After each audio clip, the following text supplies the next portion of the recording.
Assalamualaikum warahmatullahi wabarakatuh. Kami ucapkan selamat Hari Raya Idul Fitri pada seluruh umat Islam dan para pencinta Tosan Aji dimanapun saja berada. Selamat Idul Fitri tahun 1444 Hijriah. Mohon maaf lahir batin bila mana dalam tayangan kami ada hal yang tak berkenan pada pemirsa seluruh pecinta Tosan Haji. Di hari yang Idul Fitri ini, saya akan mereview salah satu keris pusaka yang menurut kami memiliki keunikan, kekhususan, dan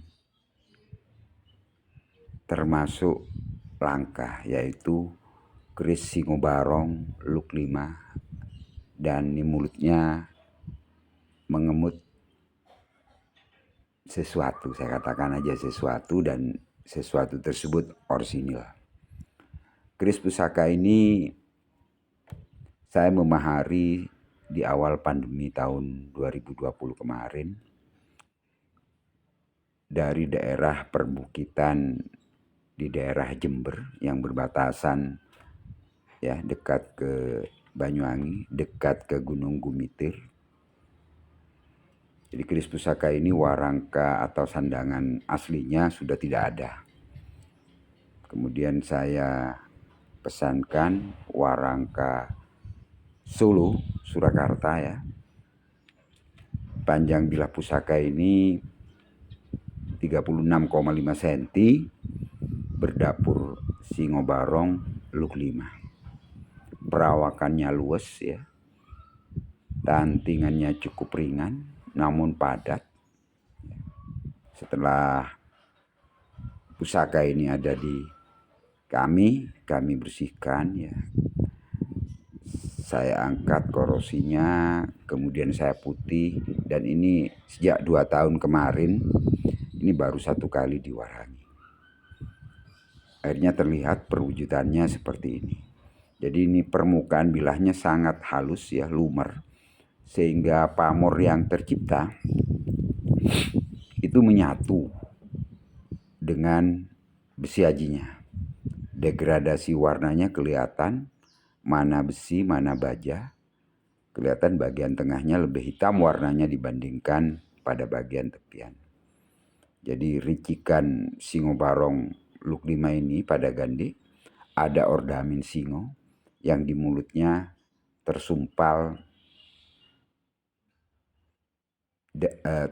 sesuatu yang orsinil yang sepertinya mengandung emas ya, mengandung emas, dan itu bawaan bukan susulan. Gonjonya gonjo wilut, kemudian ricikan yang lain kalau pemirsa lihat itu terdapat sogokan rangkap ya. Kemudian gereneng di bagian belakang itu masih cukup sederhana dan relatif utuh. Kemudian ganja, ketebalannya ya sekitar 3 cm, kemudian panjangnya hanya 7 cm. Sehingga perawakan keris ini luas ya, luknya juga demikian, rengkol. Dan pamor yang tercipta itu pamor tiban. Jadi kalau diteliti betul, kalau dilihat sekilas seperti pamor ngulit semongko atau wosfuta. Namun kalau diteliti di sepanjang bilah itu juga terdapat pamor bunder-bunder, atau orang mengatakan ada pancuran emas atau pamor sembur emas. Bahkan saya melihat ini seperti juga pamor hujan mas tiban ya, hujan mas tiban. Jadi pemirsa bisa amati. Jadi kalau kita raba, permukaannya ini licin, tidak nyekrak sama sekali. Artinya pamor dan besi aji menyatu. Jadi sangat lumer, tidak ada retakan sama sekali. pada beberapa bagian yang sudah terkena korosi, terutama pada daerah ganja, ya. Kalau pemirsa lihat, namun masih relatif utuh. Dengan panjang bilah 36,5 cm, ganja sekitar 7 cm, kemudian lebar bilah, separuh bilah ya, maaf ya, itu tidak nyampe 2 cm.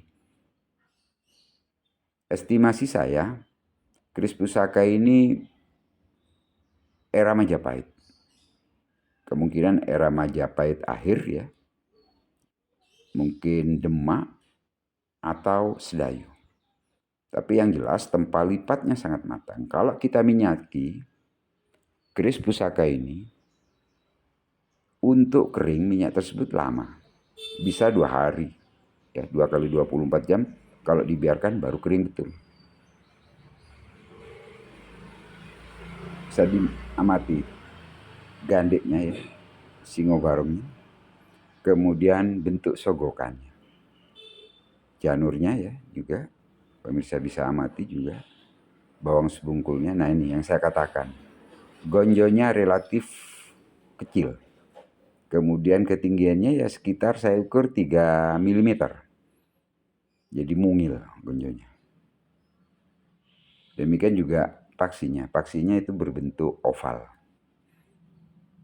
Dan diameternya ya sekitar 5,5 mili sampai 6 mili.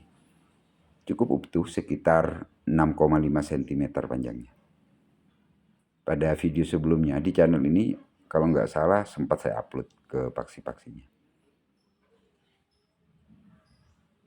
Nah ini, dari sor-soran pemirsa bisa juga mengamati bagaimana pamor ya pada sisi bagian depan.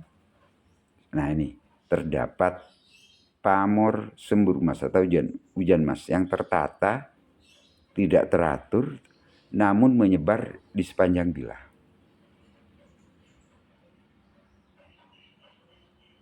Kemudian degradasi pamornya juga kelihatan betul. Ada yang lebih abu-abu, lebih putih. Demikian juga dengan besi ajinya.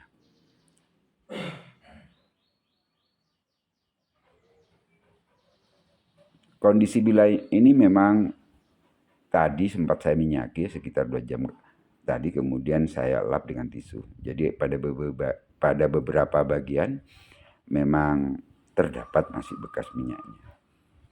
Nah ini saya tunjukkan. Odo-odo di sepanjang bilah itu tidak ekstrim. Ya. Jadi ada odo-odonya tapi tidak ekstrim. Pemirsa bisa lihat pada video yang sekarang ini. Jadi looknya rengkol ya. Kesan wingitnya masih terasa. Jadi pusaka ini saya yakin pada zamannya oleh Empu diciptakan khusus ya. Materialnya khusus. Dan juga pesanan seorang bangsawan atau pejabat pada zaman kerajaan pada zaman itu. Karena pada zaman era Majapahit, bahkan Singosari dan sebelumnya, dan yang terakhir Mataram Islam, dapur Singobarong diperuntukkan untuk para kesatria yang berjiwa sebagai pemimpin dan memiliki fungsi atau tuah agar berwibawa, tegas,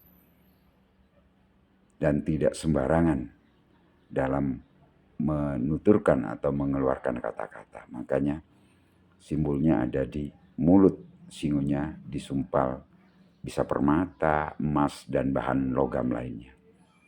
Kebetulan di pusaka ini disumpal oleh emas. Jadi monggo diamati betul. Ini salah satu keris pusaka yang saya mahari pada awal pandemi dan tanpa warangka asli. Dalam